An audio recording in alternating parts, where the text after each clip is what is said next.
Kumusta kayo dyan? Welcome sa Gamit Rescue. Gamit means give anything material that inspires and transforms. Meron akong lumang bike, nabili ko siya nung pandemic, second hand. Pero ngayon, di ko na nagagamit kaya natatambak na lang. Di rin siya ang pinakaswabe sa tangkad ko. Kaya naisip ko, bakit hindi ko na lang ipaayos para mapakinabangan ng iba? Kaya tinawag ko si Fixed Izumi para tulungan akong i-overhaul ang bike. Isa siyang bike mechanic na 19 years old. Nakilala ko lang siya online at gusto ko rin suportahan ang talento niya. Today, i-overhaul niya itong bike.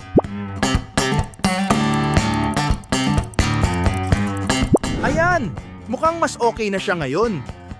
Pero may konti pang adjustments pa sa kadena, brake pads, at headset. Salamat kay Fixed Izumi.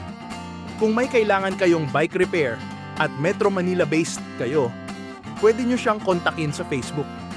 Suportahan natin ang mga kabataan tulad niya na may talento, skill, at sipag. Ngayon, naghahanap ako ng deserving na mabibigyan nitong bike. Kaya kung kailangan mo, o may kilala kang nangangailangan, i-comment mo lang sa baba. Gusto ko mapunta ito sa tamang tao na talagang makikinabang. At kung may bike shops, mechanics o brands dyan na gustong tumulong pa sa konting adjustments, message nyo ako. Let's work together.